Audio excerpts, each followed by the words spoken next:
Selamat pagi teman-teman semuanya. Pertama-tama, marilah kita panjatkan puji syukur kepada Tuhan Yang Maha Esa karena telah memberikan rahmat, kesehatan, dan keselamatan sehingga kita dapat bertemu kembali pada kesempatan kali ini. Sebelumnya, perkenalkan kami dari kelompok 1. Saya Yosua, NIM 1910416934. Nama saya Sirilus Raboni, saya dari kelompok 1. NIM saya 1910416943. Perkenalkan, nama saya Virgilius Padigin Pamarama. Saya dari kelompok 1. Nama saya Andre Leogestu dari kelompok 1. Perkenalkan, nama saya Leonus Aldo, saya dari kelompok 1. Perkenalkan, nama saya Walurga Rubian, NIM 1910416944. Saya dari kelompok 1. Perkenalkan, nama saya Ipanus, NIM saya 1910411925. Jadi saya. Perkenalkan, nama saya Dedi Pradana Konstantin, NIM 19104169. Adapun topik yang akan kami bahas adalah motivasi, kepribadian, dan persepsi. Baik, langsung saja kita masuk ke dalam materi yang pertama. Saya sendiri di sini akan menjelaskan dari motivasi. Motivasi adalah kekuatan dalam individu yang mendorong untuk bertindak. Kekuatan ini dihasilkan dari tekanan atau state of tension yang muncul akibat belum terpenuhinya keinginan. Individu berusaha untuk mengurangi tekanan melalui pemilihan tujuan atau goals dan perilaku yang diantisipasi akan memenuhi keinginannya sehingga mengurangi atau menghilangkan tekanan yang dirasakan. Kemudian motivasi menurut Mary J. Moskowitz ini adalah motivasi secara umum didefinisikan sebagai inisiasi dan pengarahan tingkah laku. Pelajaran motivasi sebenarnya merupakan pelajaran tingkah laku. Kemudian needs. Needs itu adalah setiap individu memiliki yang namanya needs atau kebutuhan. Mereka butuh makan, air, pakaian, rumah, dan lain-lain untuk kebutuhan biologis. Dan ini sering disebut primary needs atau kebutuhan pertama atau motif. Ada lagi kebutuhan yang namanya acquired needs karena berhubungan dengan budaya atau lingkungan seperti self-esteem, penghargaan, kekuasaan, dan ini disebut secondary needs atau kebutuhan kedua atau motif. Motif atau need bisa berlaku positif maupun negatif. Selanjutnya goals. Nah, goals are the sought after result of motive behavior. Artinya hasil pencarian dari pemotivasi perilaku. Jika individu mengatakan menjadi wira swasta, maka ia telah mengatakan goals-nya. Nah, hubungan needs dan goals ini saling berhubungan, namun orang tidak sadar bahwa goals mereka adalah kebutuhan mereka. Seseorang tidak sadar akan kebutuhan sosialnya, namun dia bergabung dengan klub untuk bertemu dan bergaul dengan teman dan relasinya. Kemudian rasional vs emosional motif. Yang pertama, rasional motif mengasumsikan bahwa konsumen bertindak rasional dengan mempertimbangkan semua alternatif dan memilih yang memberikan manfaat terbesar. Kemudian yang kedua, emosional motif. Ini terjadi saat pemulihan tujuan tergantung pada personal atau subjektif kriteria. Nah, kemudian materi selanjutnya akan dilanjutkan oleh Saudara Boni. Baik, selanjutnya saya akan melanjutkan materi dari Yosua, yaitu tentang model proses motivasi. Seperti kawan-kawan lihat pada slide-nya, model proses motivasi itu strukturnya. Di sini saya akan menjelaskan proses motivasi itu tentang strukturnya ini tadi. Berdasarkan gambar proses motivasi itu, diketahui bahwa motivasi itu muncul karena adanya kebutuhan, keinginan, hasrat yang belum terpenuhi. Kemudian, untuk mengurangi rasa ketegangannya itu, muncul suatu tekanan yang dimana dihasilkan oleh akibat adanya keinginan dan kebutuhan yang belum terpenuhi. Kemudian dari tekanan itu sendiri menimbulkan suatu dorongan yang di dalam diri kita, baik secara sadar maupun tidak sadar, untuk bertindak guna memenuhi kebutuhan atau mencapai tujuan yang didasari dengan proses pembelajaran dari masing-masing individu. Maka dapat disimpulkan bahwa proses motivasi yang muncul dalam diri kita ini itu dipengaruhi oleh kebutuhan yang belum terpenuhi, dan hal tersebut memicu para individu untuk berusaha memenuhi kebutuhannya agar kebutuhannya tersebut tercapai. Dinamika motivasi. Motivasi adalah dinamis dan dapat berubah dalam kehidupan. Kebutuhan atau tujuan berubah dan tumbuh dalam respon kondisi fisik individu atau diri kita, lingkungan, interaksi dengan pihak lain, dan pengalaman. Jika tujuan itu tercapai, maka akan mencari tujuan baru. Jika tidak, tujuan tersebut akan terus dikejar atau mengganti dengan tujuan yang baru. Kenapa aktivitas manusia tidak pernah berhenti? Yang pertama itu tadi karena kebutuhan kita tidak terpenuhi secara mutlak, yang dimana di sini banyak kebutuhan kita atau kebutuhan manusia itu tidak terpenuhi secara penuh atau tetap. Misalnya pada saat setiap interval sepanjang hari, maksud interval sepanjang hari ini tadi dari pagi sampai sore, yang dimana individu itu yang merasakan yang namanya lapar atau haus yang harus mereka hilangkan. Dan yang kedua itu kebutuhan yang baru muncul karena adanya kebutuhan lama yang telah dipenuhi. Yang kebutuhan awalnya tadi sudah dipenuhi, terus muncul lagi kebutuhan yang baru, yang dimana secara teori hierarki ini kebutuhan itu lebih tinggi munculnya jika kebutuhan itu yang rendah terpenuhi.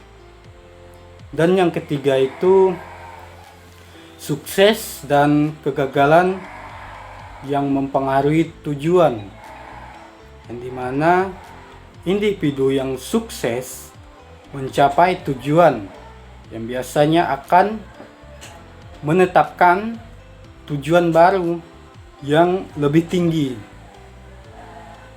Mereka itu akan menaikkan level of aspirasinya supaya mereka bisa sukses.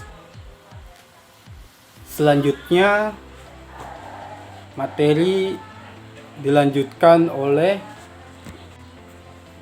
Virgilius Pandingin Pamarama. Baik, saya akan melanjutkan materi yang sudah dibaca oleh saudara Budi, yaitu tentang hierarki kebutuhan Maslow. Untuk yang pertama ada aktualisasi diri, kedua kebutuhan ego, Ketiga, kebutuhan sosial, kasih sayang, persahabatan, rasa memiliki. Keempat, kebutuhan keselamatan dan keamanan, perlindungan, ketertiban, stabilitas. Yang kelima, kebutuhan fisiologis, makanan, air, udara, tempat tinggal, dan seks. Kepribadian atau personality. Setiap individu memiliki karakteristik sendiri yang unik. Kumpulan karakteristik perilaku yang dimiliki oleh individu dan bersifat permanen bisa disebut kepribadian personality. Kepribadian dapat digambarkan melalui kepercayaan diri, donasi, otonomi, ketaatan, kemampuan bersosialisasi, daya tahan, dan kemampuan beradaptasi. Seorang individu mungkin menganggap dirinya sebagai seorang yang berjiwa petualang dan maskulin. Tentu akan menyukai rokok yang dapat menggambarkan kepribadiannya, rokok Marlboro dan gudang garam yang dicitrakan dengan penekanan jiwa petualang dan maskulin. Tentu akan sesuai dengan pribadi individu tersebut. Untuk company berusaha membangun image brand yang sesuai dengan citra pribadi target pasar. Personality, karakteristik inner, fisiologi yang menentukan dan merefleksikan bagaimana seorang merespon lingkungannya. Kepribadian adalah organisasi yang dinamis dari sistem psikofisis individu yang menentukan penyesuaian dirinya terhadap lingkungannya secara unik. Kepribadian dianggap hasil dari keturunan, lingkungan, dan situasi. Baiklah, sekian materi yang dapat saya sampaikan. Untuk materi selanjutnya akan disampaikan oleh saudara Andre. Baiklah, di sini saya akan melanjutkan materi dari Virgilius. Materi yang akan saya sampaikan adalah natur personality. A. Personality refleksikan perbedaan individu. Setiap orang memiliki inner yang unik. Arti inner adalah kepribadian atau batin. Sehingga tiap orang tidak sama. B. Konsisten dan enduring. Personality cenderung stabil dan bertahan. Meskipun demikian, perilaku konsumen dapat bervariasi karena adanya faktor psikologikal, sosial, kultur, lingkungan, dan faktor situasi yang mempengaruhi afek behavior. C. Personality bisa berubah. Dalam kondisi tertentu, personality bisa berubah, misalnya karena menikah, melahirkan anak, pindah pekerjaan. Perubahan dapat terjadi juga karena proses kematangan seseorang.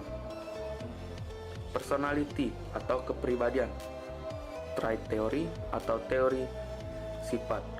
Pendekatan kepribadian ini berusaha mengklasifikasikan manusia menurut karakteristik atau ciri-ciri dominan. Trait adalah setiap karakteristik yang berbeda dari yang satu dengan lainnya, dan ciri atau sifat itu relatif permanen dan konsisten. Ada 16 ciri-ciri kepribadian, yakni 1. Pendiam versus ramah. 2. Bodoh versus cerdas. 3. Tidak stabil versus stabil. Tidak stabil artinya berubah-ubah, sedangkan stabil artinya tidak berubah-ubah. Contohnya, mood terkadang baik dan terkadang tidak baik. 4. Patuh versus agresif. 5. Serius versus bersenang-senang. 6. Bijaksana versus hati-hati. 7. Pemalu versus tidak pemalu. 8. Keras hati versus lembut. Keras hati adalah tidak akan berhenti bekerja sebelum yang dicita-citakan tercapai, sedangkan lembut hati adalah baik hati atau ramah. 9. Penuh kepercayaan versus curiga. 10. Praktis versus imajinatif. Praktis adalah mudah dan senang memakai atau menggunakan suatu barang atau jasa. Arti lainnya tidak mau repot atau mau yang instan. Imajinatif adalah daya pikir untuk membayangkan atau menciptakan gambar kejadian berdasarkan kenyataan atau pengalaman seseorang secara umum. 11. Rendah hati versus puasan. 12. Percaya pada diri sendiri versus menyalahkan diri sendiri. Minder. 13. Konservatif versus mencoba-coba. Konservatif adalah sebuah sikap politik yang dimana tidak ingin adanya sebuah perubahan yang sangatlah besar.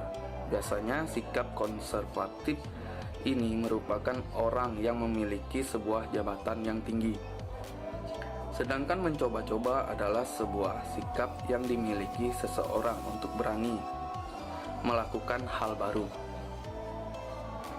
14. Bergantung pada kelompok versus mandiri. 15. Tidak disiplin versus terkendali. 16. Santai versus tertekan. Baiklah, sekian materi yang dapat saya sampaikan. Selanjutnya akan dilanjutkan oleh saudara Aldo. Baik, pada saat ini saya akan melanjutkan materi dari Andre. Dengan teori trait, pendekatan kuantitatif dari karakteristik yang dimiliki individu adalah: yang pertama, inovasi konsumen.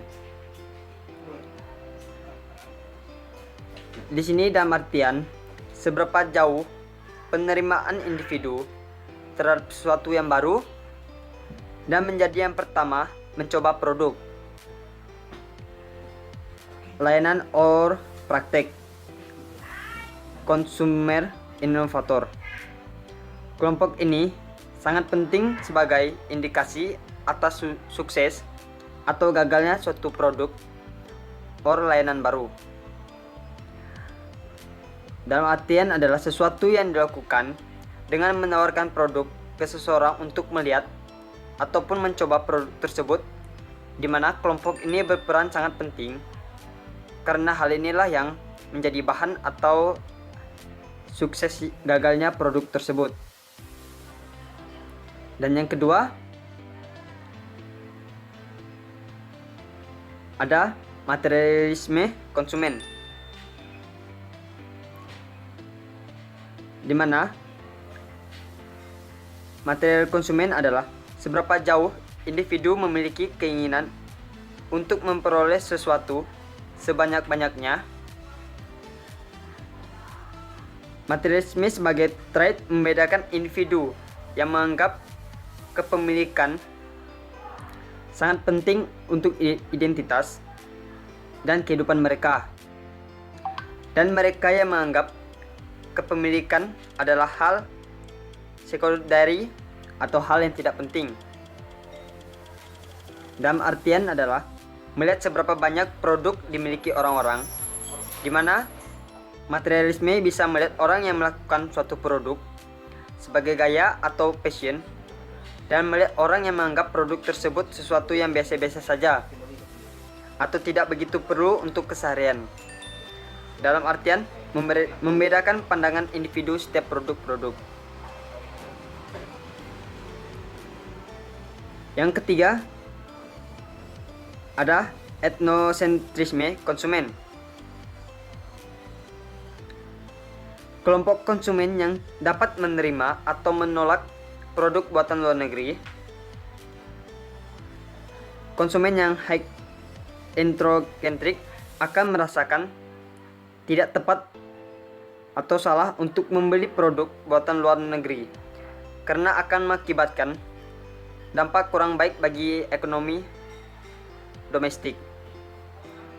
Dalam artian, konsumen yang beranggapan produk sendiri atau produk daerah adalah yang paling baik untuk masyarakat ketimbang produk luar negeri, di mana etnosentrisme anti untuk mencoba produk luar karena beranggapan akan mengganggu ekonomi produk sendiri.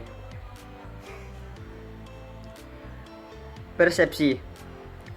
Persepsi adalah proses di mana seorang individu memilih, mengorganisasi, dan mengartikan rangsangan menjadi sesuatu yang berarti. Persepsi ialah proses bagaimana stimuli diseleksi, diorganisasi, dan diinterpretasikan. Persepsi merupakan suatu proses yang timbul akibat adanya sensasi atas stimuli. Stimuli adalah setiap unit yang merangsang satu or lebih indera. Yang pertama penglihatan, penciuman, rasa, sentuhan, dan pendengaran. Unit tersebut termasuk juga produk, brand, dan iklan. Baik, untuk materi selanjutnya akan disampaikan oleh saudara Obi. Baik, di sini saya akan melanjutkan materi yang disampaikan oleh Leonardus Aldo. Materi yang saya akan sampaikan yaitu persepsi. Sensasi adalah respon segera dan langsung dari indera terhadap stimuli, apakah cahaya, warna, suara, or lainnya. Yang mempengaruhi persepsi, yang pertama itu karakteristik stimulus. Persepsi setiap orang akan berbeda-beda atas suatu objek, karena itu persepsi memiliki sikap subjektif. Maksud dari sikap subjektif lebih kepada keadaan di mana seseorang berpikir realitif, hasil dari menduga-duga berdasarkan orang-orang tertentu. Selanjutnya, pengaruh. Persepsi dipengaruhi oleh pikiran dan lingkungan. Persepsi secara substansil bisa sangat berbeda dengan realitasnya. Selanjutnya, karakteristik konsumen. Kemampuan konsumen membedakan stimulus yang satu dengan yang lainnya. Stimuli ini adalah rangsangan atau respon atau sebuah dorongan. Selanjutnya, tingkat ambang batas threshold level. Tingkat ambang batas konsumen untuk mendeteksi perbedaan dalam suara, cahaya, bau, atau stimuli lainnya. Tingkat terendah di mana individu dapat mengalami sensasi disebut absolut. Differential threshold merupakan kemampuan sistem indera untuk mendeteksi atau membedakan antara dua stimuli. Dengan kata lain adalah minimal perbedaan yang dapat dideteksi antara dua stimuli yang mirip. Baik, di sini ada contoh. Harga pasta gigi merek terbaru lebih murah 3.000 dari harga pasta gigi Pepsodent yang biasa dibeli konsumen tersebut. Perbedaan harga 3.000 tidak pengaruhi konsumen untuk tertarik dan mengubah pilihan merek sebelumnya. Tapi ketika harga merek baru tersebut menjadi lebih murah, 8.000 dari harga pasta lama yang dijual, konsumen akan bersedia memperhatikan perubahan itu dan mau mengubah pilihan mereknya. Perbedaan harga disebut sebagai differential threshold just not noticeable. JND Noto Nugroho JS. Selanjutnya, materi disampaikan oleh Ipan. Nominal pression, yaitu persepsi bawah sadar. Kemampuan konsumen berikan tanggapan terhadap stimulus yang berada di bawah kesadaran atau berada di bawah ambang batas kesadaran. Contoh, jika konsumen dirangsang oleh iklan or pesan, sebenarnya konsumen tidak menyadari akan keberadaannya itu. Iklan or pesan itu tersebut adalah nama alam bawah sadar yang mampu menangkap pesan tersebut. Saat nonton film, disuguhkan pesan Coca-Cola dan Poptron. Tanpa disadari, pesan tersebut diikuti oleh banyak orang, termasuk di negeri kita. Keempat itu tingkat adaptasi. Jika konsumen sudah sering melihat iklan, maka stimuli tersebut tidak akan diperhatikannya.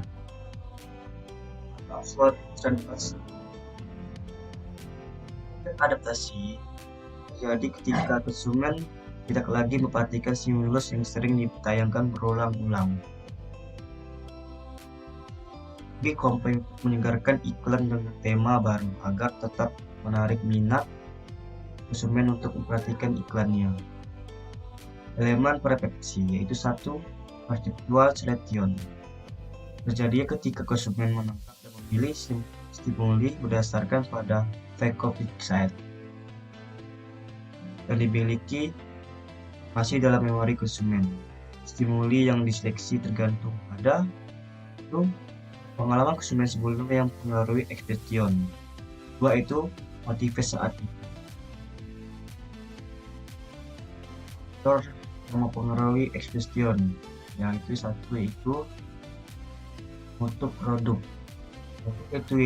Untuk produk itu yaitu hal penting yang wajib diperhatikan setiap perusahaan untuk menciptakan kepuasan pelanggan dan selalu memilih dan menggunakan produk berkualitas sehingga pelanggan merasa puas dan tidak ragu untuk kembali produk yang kita tawarkan. 2 itu kualitas pelayanan. Kualitas pelayanan itu mulai kepuasan pelanggan juga bisa datang dari kualitas layanan yang diberikan oleh kita dan seluruh karyawan yang ada.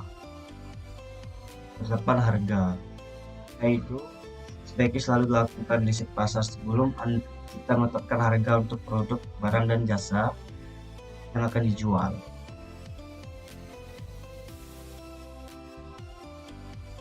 Motivasi itu adalah proses yang menjelaskan intensitas, arah, dan ketekunan seorang individu untuk mencapai tujuan.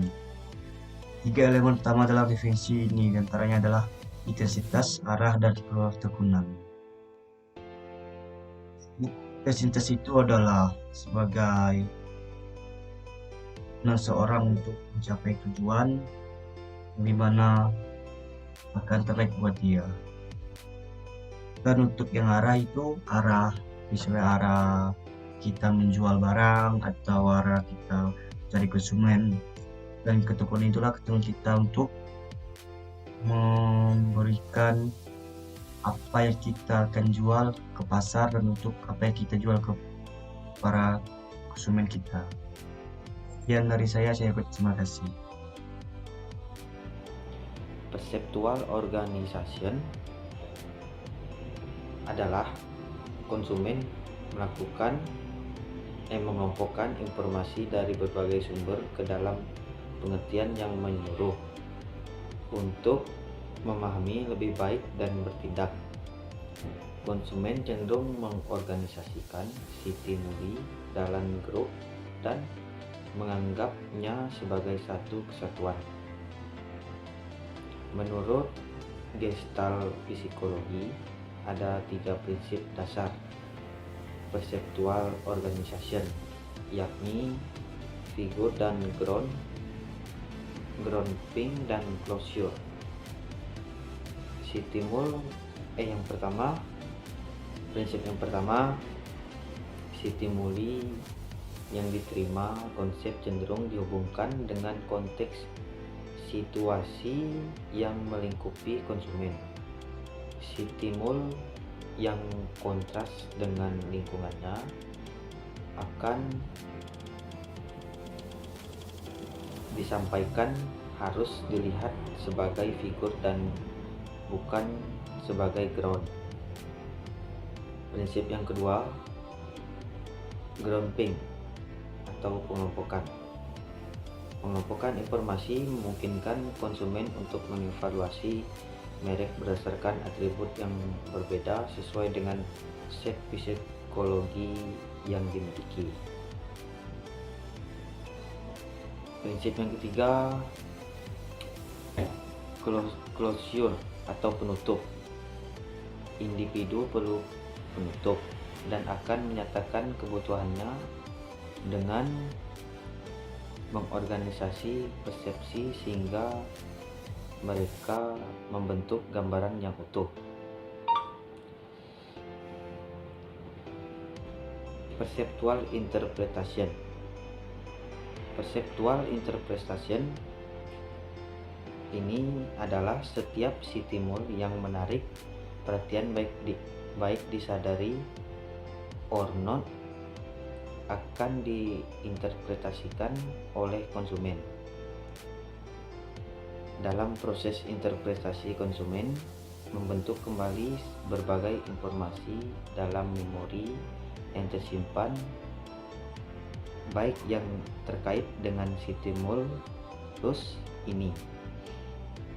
Satu stimulus yang sama dapat diinterpretasikan secara berbeda oleh individual. Baiklah, sekian presentasi dari saya. Kurang lebihnya saya minta maaf. Sekian dan terima kasih. Baik, sekian pembahasan dari kelompok kami. Kami berharap kawan-kawan bisa memahami dari pembahasan yang sudah kami sampaikan. Bagi kawan-kawan yang ingin bertanya, silahkan ketik di kolom komentar di bawah. Terima kasih.